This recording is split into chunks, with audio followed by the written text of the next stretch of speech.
Well, Mike, always good to catch up. A couple of topics for us to discuss ahead of the 2024-25 Championship campaign. We're speaking today on a Monday. Supporters will probably hear this interview Wednesday, Thursday. We are on the first day of what is Block 2 as we speak now. Don't want to look too much in the past. We want to talk about the present, but just your sort of overview of those first 4 weeks. The players been saying really tough attritional sessions, but you must be really pleased with what you've seen so far. Yeah, we kind of mixed it up on a Monday. Took them to different venues, which worked out really well, and were able to back that up on a Tuesday with a tough rugby session, and Thursday obviously as well. But it was always trying to get that balance by how much we pushed them on the Monday to get the not sort of force any breakdown with in terms of injuries and things like that. With doing back-to-back sessions on a Tuesday as well, so we come through that pretty well. The lads bought into it massively, and we got loads out of it. Actually, I thought that the last, especially the last session here when we had on a Thursday, when we went live in a couple of the games we were playing, the boys found the right level, and got a great bit of work done. One theme that you've been talking about for the last few years is keeping players around, that continuity. Lots of players on 50 games, all those kind of things. Was that part of the reason that you maybe mixed it up a little bit in pre-season? You didn't want it to become too samey, if you sort of get that point?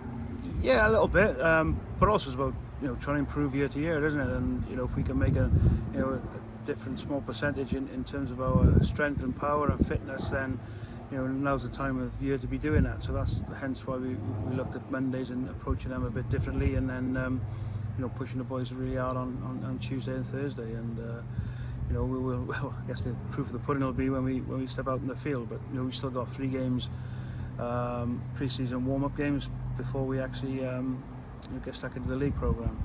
Talk about those 3 pre-season games. It's been a familiar trait in recent years to play 2 games, 2 really tough Premiership opposition in there as well. Why the reason this year to play 3 games? I guess it's that extra hit out and a chance to get ready for the Championship season.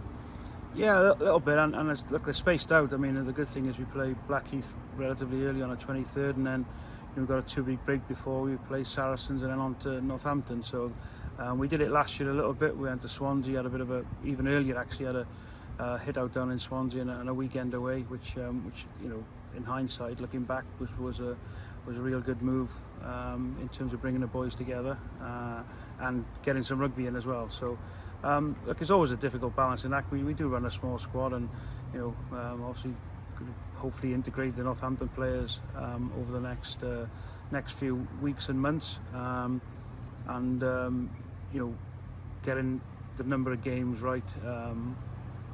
You just never know. You've got a bit of fingers crossed, but it's great for the lads to be playing certainly Premiership opposition, and looking at what Blackheath have recruited. They're certainly going to come here with a bit of confidence to come and have a crack at us. Yeah, it's a nice feel in pre-season. Blackheath with a lot of former Bedford players. James Shanahan in charge there as well with a link. And 2 games against Premiership opposition, particularly the one here at Golden Road that fans can really get behind. That's going to be a cracker. Yeah, definitely. We've got some exciting newcomers have joined us as well, and hopefully we'll have a full squad apart from Joe Howard's the only one carrying a bit of an injury at the moment, and we can hit the ground running against Blackheath due to some familiarity around the group, and hopefully get a bit of our defence tested in that game, and then subsequently against Sarries and Saints. We've spoken about continuity a little bit. There are, I think, 7 or 8 new faces to the squad. This year is probably tougher in the sense of they've all joined at different times. Alex Wolford's still out in Australia. We've brought a few players in from Australia that have come in at different times. Normally we've had that one integration session that normally is sort of food and some beer after a training session, that kind of thing. You've had different times you've had to integrate players. How tough has that been this season to make sure that everyone's buying in? Well, I think the whole start of the process has been really hard this year. The recruitment process has been tough. Been scouring all corners of the UK, of the world really, if you like, to try and find the right type of player to bring in. And there was obviously several holes left from the guys who had left last season, so that's been difficult. And as you rightly say, I mean, people are dropping in and dropping out of training depending on sort of commitments, and we've got a couple to come from Australia, but there are a lot of English players or UK players playing out in the Shoot Shield at the moment. So yeah, we've been searching high and low, but as I said, it's more about being prepared for September the 21st as to the pre-season games mean a lot for getting hit out and getting your body accustomed to all the bangs, and working on a few things that we'd like to see and like to introduce into our game plan. But for the most part, it's gone really well. I've been really pleased with what I've seen, and particularly the new guys who've come in and become accustomed to the way we operate. We don't want to spoil it too much for supporters that are listening. If we haven't done further announcements, there might be a couple more names to come through the door. Are you happy with the sort of blend that you're building for next season to then, with those Saints boys as well, add to that? Yeah, really happy. I mean, as I said, it was a bit scary a couple of months ago where we'd only done our retention pieces. Really, we hadn't done a lot of recruitment stuff. So yeah, it was some sleepless nights going on, to be honest, which we shouldn't be having this time of year. But I think it's the whole rugby is a bit mad at the moment, and not wishing the time away. Obviously, we've got a lot bit of training to do, but I can't wait for the season to come around and get into a bit of normality. That season you talk about, your 20th in charge here at Goldenton Road, an exciting one. Not many people can say they've done 20 seasons in charge of a rugby club. A proud moment for you, but I guess just the same as every other, you don't put any sort of special onus on it because of those sort of historical facts. They sort of take care of themselves. Yeah, look, I mean, when I first came to Bedford all them years ago, I wouldn't have held much hope of being here, 5 years, let alone sort of 19 now and going on to my 20th. But something about this place that keeps people around. You talk about players who've played 150, 200 games, throughout my tenure as a director of rugby. So yeah, I'm pretty proud of all them boys who played a lot of rugby for the club, and there's a few going to hit some milestones again this year. So I like it here, and who knows how long it's going to continue. But while I'm in situ, we'll continue to play the Bedford way and get out there and entertain the crowd and express ourselves. I'm sure it's not an easy question to answer, but what is it that keeps you coming back here? Because there's so much excitement around the group. You're excited for the new season. What is it that keeps bringing everyone back here to Goldenton Road? I think it's just people, isn't it? It's the people of the town love the rugby club loves it. The people of the town, and it's all integrated together. And I enjoy people's company. I enjoy rugby players' company, and I enjoy bouncing off lads and having a good crack with them. And while I can, I'm still going to do that. So yeah, it's just it just somehow grabs you, and it reminds you a lot of Wales in the sense it's a proper rugby town. And I was only Sunday or Saturday up at Sharnbrook Cricket Club, watching our erstwhile chief operating officer knock a few runs, and people are so friendly to chat to you about the upcoming season, and that goes if I'm on the golf course or wherever. Everybody's keen to speak about the rugby, and that's probably what I've grown up with and lived with all my life. There's been challenges throughout that time, obviously. There's always something different every season. I guess that helps in a sense. This season you'll face Chinner for the first time in your tenure. There maybe, we don't know yet, with the cup competition, we might face a new opposition in that as well. There are things that keep changing. There's constantly challenges that you've got to overcome. Yeah, absolutely. I mean, to be honest, it's one of the better years, isn't it, really, when you think of, we've got Cambridge and Ampthill on the doorstep, and Chinner's not far away as well, and it's a place we've never been to before, so got to embrace them situations. We've had Caldy the last couple of years. We haven't had long trips like that for a while.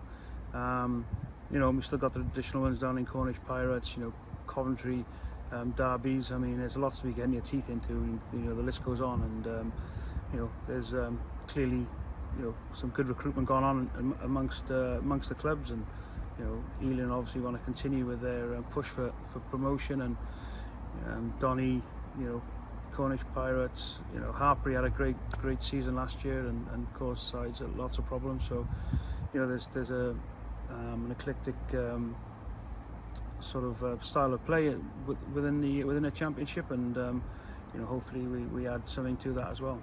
You sort of earmarked the 21st of September in this interview as the sort of day that you're looking towards. When the fixtures came out, supporters will perhaps, you mentioned their Cornish Pirates as their sort of trip. That's the one they look for. Some fans will be looking at Amptill. What do you as coaches look for? Do you look at it in terms of blocks? Do you look at it as week by week? Do you try and, or is it, I mean, in essence, the season is you play everyone twice, regardless of when and where, you will play them twice. Do you have sort of certain targets? Do you block them together week by week? How do you as coaches look at it? No, I think initially you obviously cliche, it's always the next game. That's only the goal I ever tell the players is to prepare well to win the next game. So that's kind of the overall picture of it. However, there will be there's no doubt certain things within the fixture list will stand out that we've got a couple of games in a row there and we've got to make sure we get them, but it's only when the season gets underway and you know where you are, then then we kind of probably target a few blocks of games, but obviously this year it's going to be slightly different with the Prem Cup's going to be thrown in there and punctuated the league programme through the international window, so that's something else we'll have to manage as we go along. But we haven't really sat down in all seriousness as yet to look at that. We've been just concentrating on the preparation in terms of the team and on the players individually, getting them up to speed and ready for it's going to be a long season again, because although there's a few breaks in there, it's still going to run from pretty much now right the way through to the end of May. Talk about that preparation. One new face in the building that we haven't spoken about, Tom Cruise, has joined your coaching setup. He seems to have settled in really well from what I've seen in training. The boys are really buying into him. The forwards are getting behind what he's trying to teach them. Tommy Herman looks like he's going to have a great sort of tutor there for next season. How's he settled in your eyes? Yeah, it's been great. Obviously the enthusiasm a fresh voice brings, and fresh ideas. I think he's a little bit frustrated at the moment because we haven't really got into any detail.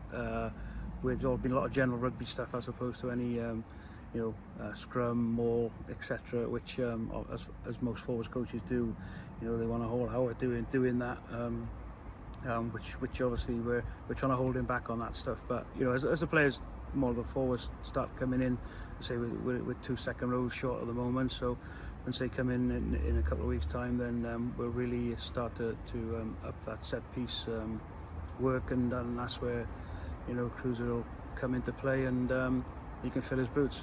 And it's a great coaching dynamic this season, actually. Quite a lot of voices. That's going to help different opinions, people that know each other, and people that really want to learn. You've kind of got to be in charge of that, I suppose, with young coaches trying to make their way in the game. That must excite you as well.